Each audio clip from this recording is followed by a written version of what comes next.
boa tarde, ou bom dia, ou boa noite. É um prazer estar aqui para isso que nós estamos chamando de um evento, que é Educação Virtual em Tempos de Pandemia. Hoje nós estamos com a professora Marília Morosini, que desde já agradeço a sua presença, mesmo que à distância, para estar aqui conosco neste momento. Se você puder, nesse início, se apresentar, nos dizer de onde você é, para que nós possamos lhe conhecer um pouco. Bom, para mim é boa tarde. Boa tarde a todos e a todas, é um prazer estar aqui.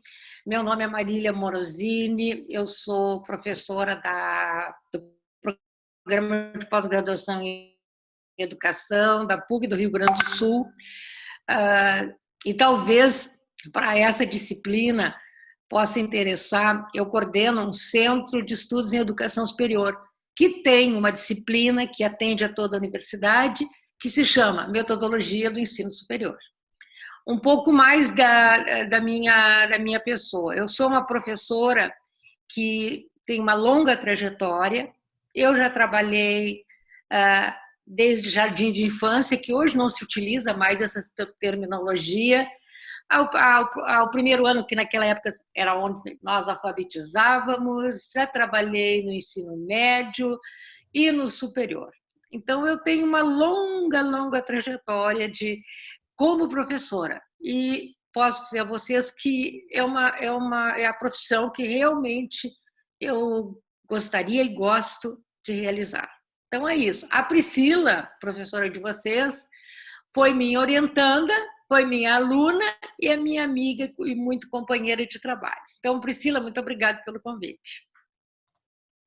Eu que agradeço, é um prazer estar aqui.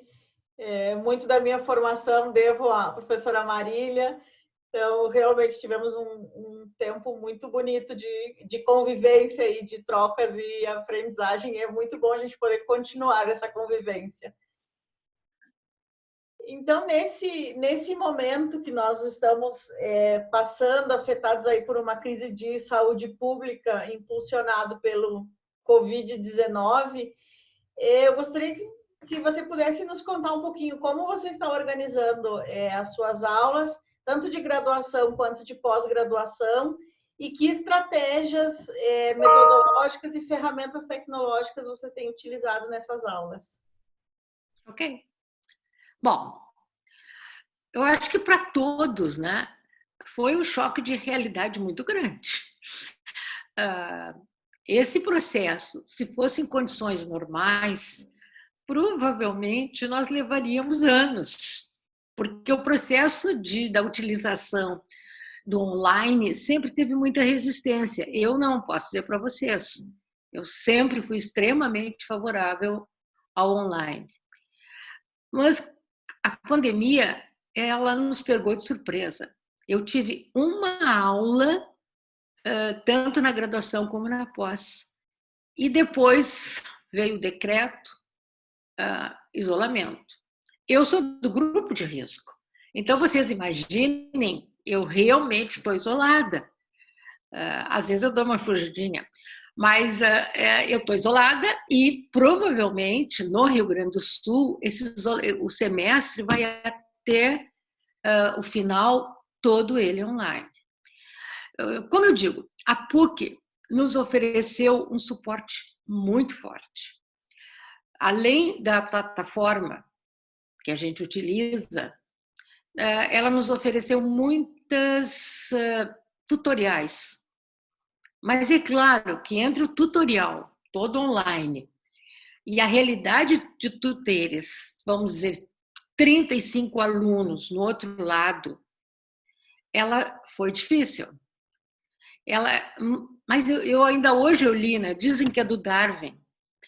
Pode ser que seja, não sei, pode ser que seja consenso. Sobrevive na crise aquele que se adapta. Isso está nos mostrando hoje. Porque o processo de adaptação, ele pode estar sendo sofrido, ele está sendo um desafio, mas agora eu já posso dizer que eu estou na cultura do online. Eu não domino tudo, mas eu domino alguma coisa. Eu só quero voltar, então, antes da gente entrar, que tipo de metodologias que eu uso, né? nós tivemos, então, um decreto, a questão de ir para casa. Nós já tínhamos as disciplinas planejadas, tivemos que replanejar e tivemos, vamos dizer assim, um suporte muito forte e bom, tanto da coordenadora do curso, que ela entende dessas metodologias, como também das pró-reitorias, que nos forneceram as ferramentas.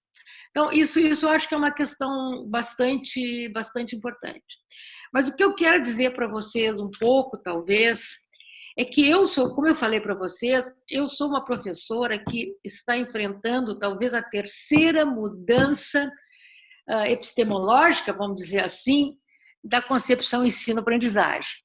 Eu, quando me formei, e eu me formei em licenciatura, a concepção de ensino-aprendizagem, quer dizer, era ensino, não era aprendizagem. Era centrada no professor, uma relação bilateral muito forte, professor-aluno, espaço de tempos rígidos. A gente entrava, dava boa tarde para os alunos, tinha o horário do recreio, 10 minutos, nós voltávamos 10 minutos, terminávamos a aula. Era uma coisa extremamente rígida.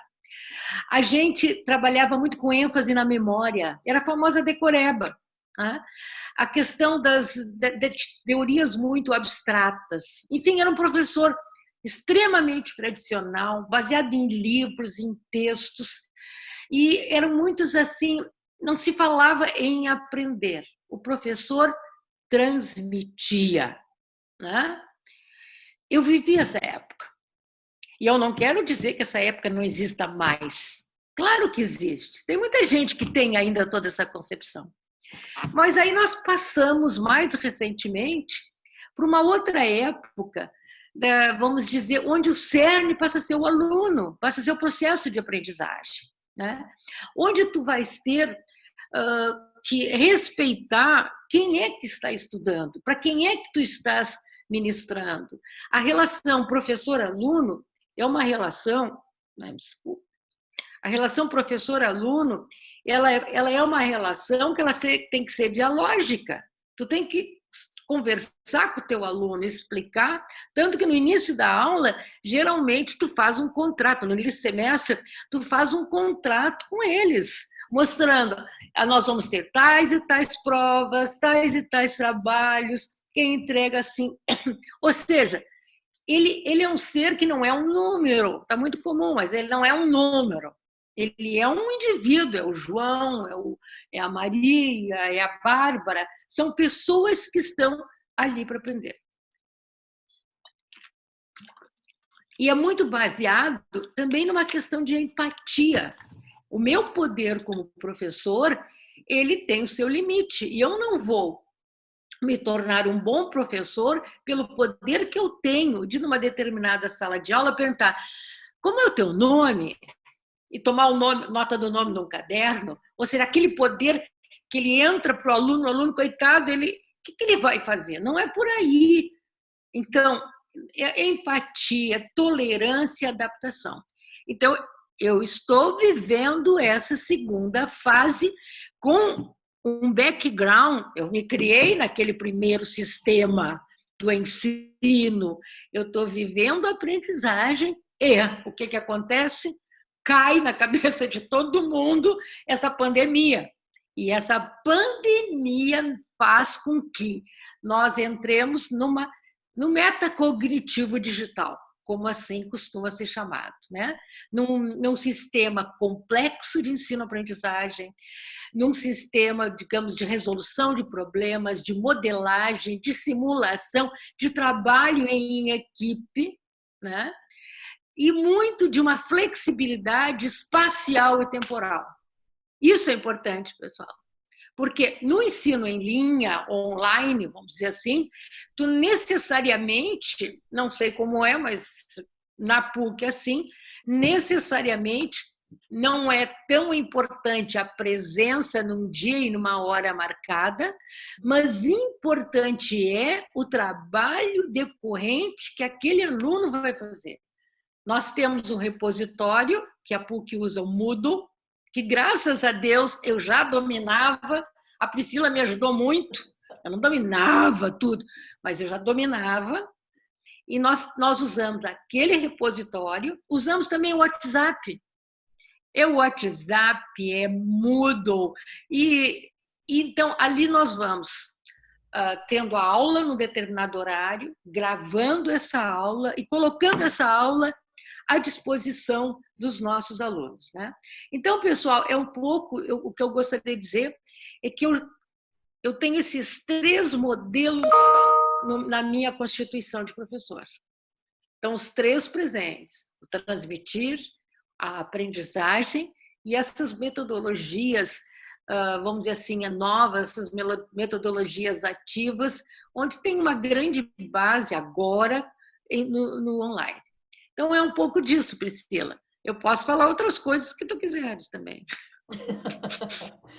Não, perfeito, tá ótimo. Então, só para nós entendermos, vocês mantiveram os mesmos horários de aula, os encontros síncronos via videoconferência nos mesmos horários das disciplinas. Isso na graduação e na pós-graduação. Sim, por quê? Deixa eu explicar para vocês um pouco.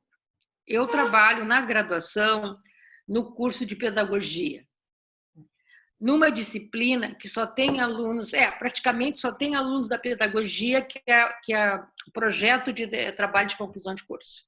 Tá? Os nossos alunos de graduação, tem alguns que estavam matriculados em presencial. Todos eles eram. Então, eles têm, muitas vezes, dificuldade de ter uma boa internet em casa, dificuldade de ter um computador ou um celular que comporte. E muitas vezes, como é o caso de alguns alunos, é uma família com 3 alunos. Eles têm um computador. Como é que eles vão dividir? E todo mundo tem aula naquele horário. Então, frente a essa estrutura de que a gente conhece, que a grande parte dos nossos alunos ou são professores, esses se trabalham em instituição pública, eles estão organizando materiais e mandando, acho que via e-mail. Os outros, eu tenho muitos alunos de instituições privadas, de educação fundamental, de ensino médio, todo mundo trabalhando. Então, o que nós fizemos?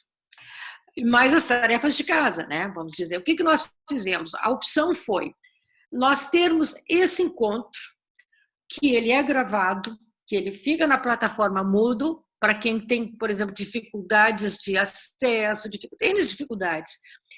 E a gente sabe que naquele horário o aluno pode estar conosco. Então, ele muitas vezes vai ali para resolver dúvidas. Sempre a gente tem aqui um time, vamos dizer assim, de 20 que está presente. E tem aqueles outros que depois olham. Mas nós temos as tarefas muito bem colocadas, né? Nós temos tarefas que eles têm que colocar. Mas é isso, nós mantivemos os horários.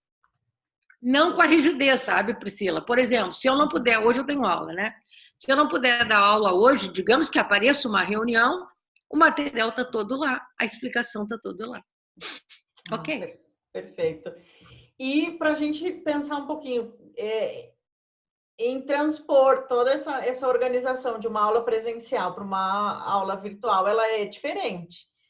E como você vê a sua carga de trabalho frente a essa nova organização? Se é a mesma, é menor, é maior? Bom, eu acho que tem que considerar que eu também era nova em disciplinas à distância. Então, acho que essa é a primeira consideração que a gente tem que fazer. Eu estou me apropriando dessa cultura. Eu já posso te dizer que já não estou angustiada. Na primeira semana, não é que eu pensasse que eu não ia dar conta, não é isso. Mas eu tinha uma certa, assim, um desconforto para pensar como é que vai ser, né? Isso eu não tenho mais, mas ela dá bastante trabalho. Tu não pode, por exemplo, muitas vezes A gente vai para a sala de aula, 5 minutos antes, tu abre o Moodle na sala de aula, tu olha o que tu fez no Moodle, e aí tu começa a te organizar ali, porque sabe que vai ser a tal disciplina. Isso no presencial, tu tem talvez um contato maior com o teu aluno, são trabalhos de grupos, todos eles estão presentes sempre, porque ali existe uma presença. Isso mudou. Isso eu sempre tenho que ter. Por exemplo, vamos pegar a aula passada, tá? Há 2 aulas atrás, isso é graduação. Nós fizemos um trabalho de grupo via Zoom, que é a plataforma que nós usamos, legal? Fizemos um trabalho de grupo e ficou marcado que na aula passada as gurias apresentariam. Eu achei que a apresentação demoraria mais tempo do que fosse. Mas ela não, ela foi rápida. Eu não sei porque se o pessoal está em casa, tem alguns com mais tempo, fazem as tarefas mais detalhadas, e isso é uma coisa que eu tenho notado, principalmente no TCC. Elas estão mais adiantadas que em anos anteriores. Está todo mundo com estado de conhecimento pronto, está todo mundo com memorial pronto. Então, isso eu acho que elas estão com mais tempo, elas não podem sair fim de semana também. Vamos lá levar. É verdade. O pessoal não está podendo sair esse fim de semana, pelo menos se nós cumprirmos a questão de isolamento que está se pedindo, tu não vai a parque porque os parques estão fechados, né? Tu não vai a bar porque os bares estão fechados. Então, eu acho que talvez as pessoas estão mais dedicadas. Aí chegou na aula passada lá pela metade, o que se verificou? Elas tinham terminado o trabalho. Aí eu tenho que sempre ter um coelho na manga. Vamos entrar no vídeo tal e vamos fazer a análise do vídeo. Então, o que eu quero dizer, hoje eu já domino, eu já estou com esse jogo de cintura, mas são muitas horas de trabalho. Para tu fazeres um bom planejamento, tu tens que ter muito claro aquele planejamento.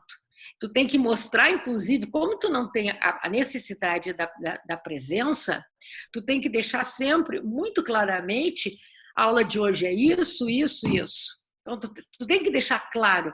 Não é simplesmente dizer, olha, trago isso para a próxima aula. Não, porque o teu aluno que não assistiu, às vezes deu problema na gravação, às vezes ele não pode assistir a gravação, né? Às vezes o professor tem dificuldade de fazer a gravação. Então, ele tem que fazer o quê? Ele tem que ter, eu pelo menos coloco no Moodle sempre o que foi feito e o que está se prevendo. Dá mais trabalho. Mas, por outro lado, Priscila e nossos alunos de Araputanga, é um prazer falar para vocês. Uma coisa que é um desafio que a gente está enfrentando. Em tempos de pandemia, talvez seja, para mim, eu já tenho uma trajetória muito grande, eu já fiz muita coisa, é uma coisa que está me desafiando, está me fazendo olhar para tutoriais que eu não faria antes. Olhar para tutoriais, tu entendeu? Aprender, inclusive, a mexer fazer um PowerPoint mais bonito, fazer um PowerPoint narrativo, ou seja, que é muito lúdico também, né? Então, o que eu quero dizer para vocês, isso está também me ajudando a ter um objetivo e saber que eu vou sair dessa pandemia, que eu estou ajudando pessoas. Isso é uma outra questão também que a pandemia nos ensina, a questão da solidariedade.